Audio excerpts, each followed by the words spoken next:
Assalamualaikum. Kali ini izin agak filosofis. Sedikit challenge ya. Menantang kembali pola berpikir orang-orang yang diet. Kalau nanti dipandang agak provokatif, mohon maaf. Saya kenal ya banyak insinyur sipil, ahli bikin gedung, jalan raya, ada yang bahkan jadi direkturnya perusahaan konstruksi, bahkan adik saya sendiri ada yang insinyur sipil. Tapi tahu nggak, mereka itu pada nggak bisa, nggak tahu caranya ngaduk semen. Loh, paling pol tahu teorinya.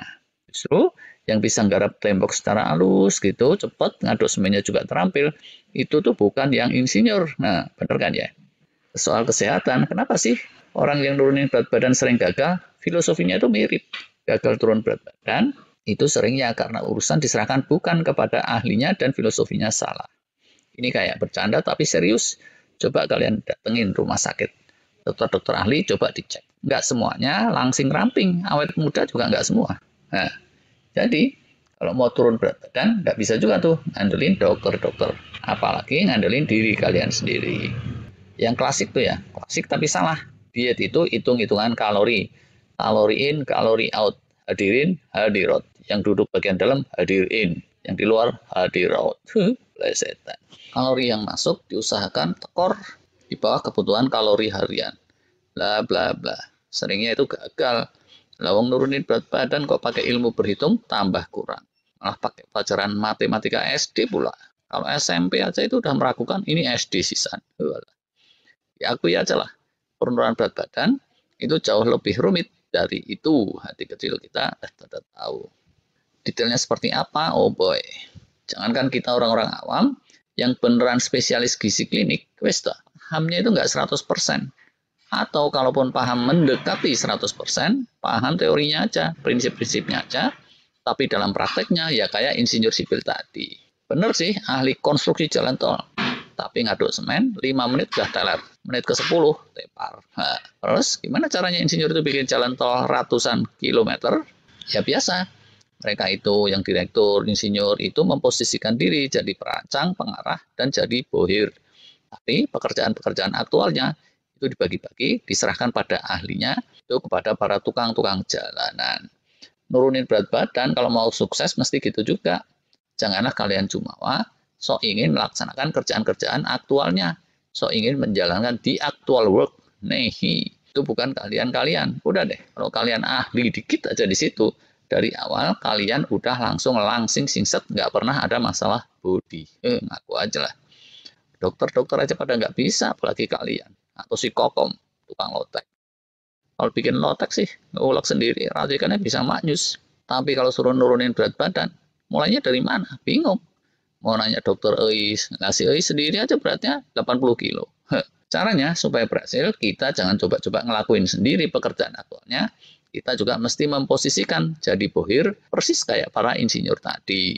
Kita dan Psikokom kalau mau berhasil nurunin berat badan, mestinya fokus untuk menyiapkan instruksi-instruksinya. Terus sediain sumber dayanya, udah. Setelah itu biarin aja pekerjaan aktualnya digarap oleh tukang-tukang yang ahli di bidangnya, yaitu organ-organ dan sel-sel tubuh kita sendiri. Itu supaya kerjanya efisien, seiring waktu mesti terus kita fasilitasi. Sampai di sini insya Allah filosofinya udah dipahami kan ya. Jadi yang paling penting orang kalau mau turun berat badan atau mau naik berat badan atau mau healing supaya awet muda awet sehat, dia mesti kasih instruksi biologis sama organ-organ dan sel-sel tubuhnya agar mereka gotong royong menjalankan instruksi tersebut. Instruksi biologis ini berupa apa? Garis besarnya ada dua. Pertama, biokimiawi melalui zat-zat kimia yang tepat memunculkan enzim-enzim dan hormon-hormon yang kondusif. Keduanya itu bioelektrik melalui sinyal-sinyal bioelektrisiti yang tepat. Beberapa detail kita udah omongin, silakan dilihat lagi. Kalau meninggi gitu ya mTOR di tubuh kita atau insulin atau IGF-1, tubuh kita nggak akan mau untuk membakar lemak. Sebaliknya, kalau diarahkan menuju AMPK pathway, tubuh kita akan kenceng benar bakar lemak dan akan ngencengin autofagi dan di ujungnya nanti bahkan memunculkan stem cell dan seterusnya. Tapi ya kita nggak harus sedetail itu loh, kayak insinyur sipil tadi. Insinyur ngomong sama mandor, Kang Asep, gue mau Bukit Batu ini diratain ya untuk jalan tol. Udah jadi cuma ngomong gitu doang sama mandor kepercayaannya. Dalam beberapa hari rata deh itu. Itu kalau mandornya bener, kalau salah orang beda cerita. Wah, kok ke saya? Maaf kan, walaupun sama-sama Asep, saya ini guru ngaji, guru honorer. Oh, salah sambung. Nah, penurunan berat badan juga mesti gitu. Kita mesti serahin kepada mandor yang tepat. Kita udah pernah bahas, penentu langsing gemuknya seseorang itu pertama genetik, keduanya biotik alias gut microbiome di perutnya. Kalau genetik udah dari sononya, tapi biotik di perut itu bisa berganti-ganti, bisa di reset. Nah, jadi salah satu kunci penting untuk memulai penurunan berat badan, konstelasi gut microbiome di perut mesti di reset dulu. Ibarat kata, kalau yang di situ masih Haji Asep yang guru ngaji honorer, ya jangan ngarep dia bisa ngeratain Bukit Batu. Gimana caranya ngeriset gut microbiome di perut? Kita udah pernah bahas, tapi ada lagi penelitian-penelitian terkini di Cina, Pakistan, dan negara-negara barat belakangan menyodorkan bukti bahwa rata-rata orang yang puasa Ramadan sebulan penuh atau sekitar itu ujungnya juga mengalami riset pada gut microbiome. Bakteri-bakteri yang buruk yang menggiring kepada penggemukan dan obesitas dan ketidaknormalan akan menurun populasinya digantikan oleh bakteri-bakteri yang banyak berbuat kebajikan.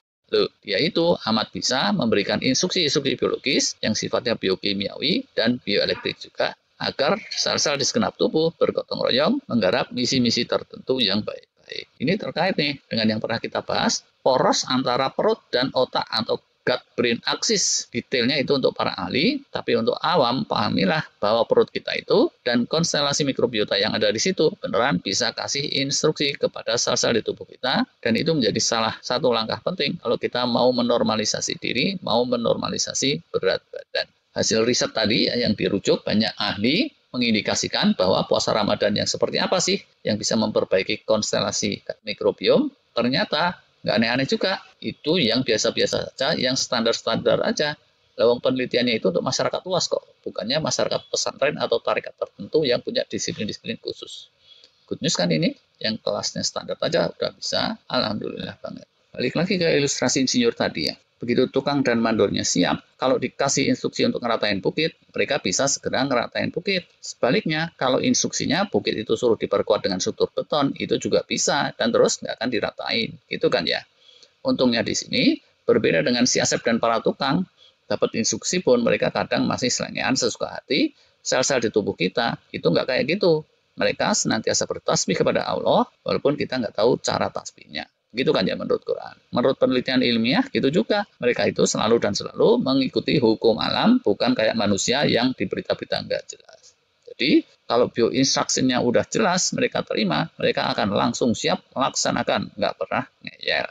Tapi yang sering terjadi, udah di ujung Ramadan juga, mikrobiota di perut berhasil diriset, ikutannya itu nggak kondusif. Habis lebaran, segala ketupat lah, nastar lah, kastengel, semua diembat sesuka hati. Kue yang namanya lidah kucing aja ada. Lidah buaya sih masih mending, tinggi serat. Tapi kalau lidah kucing, melet tuh, ugal-ugil.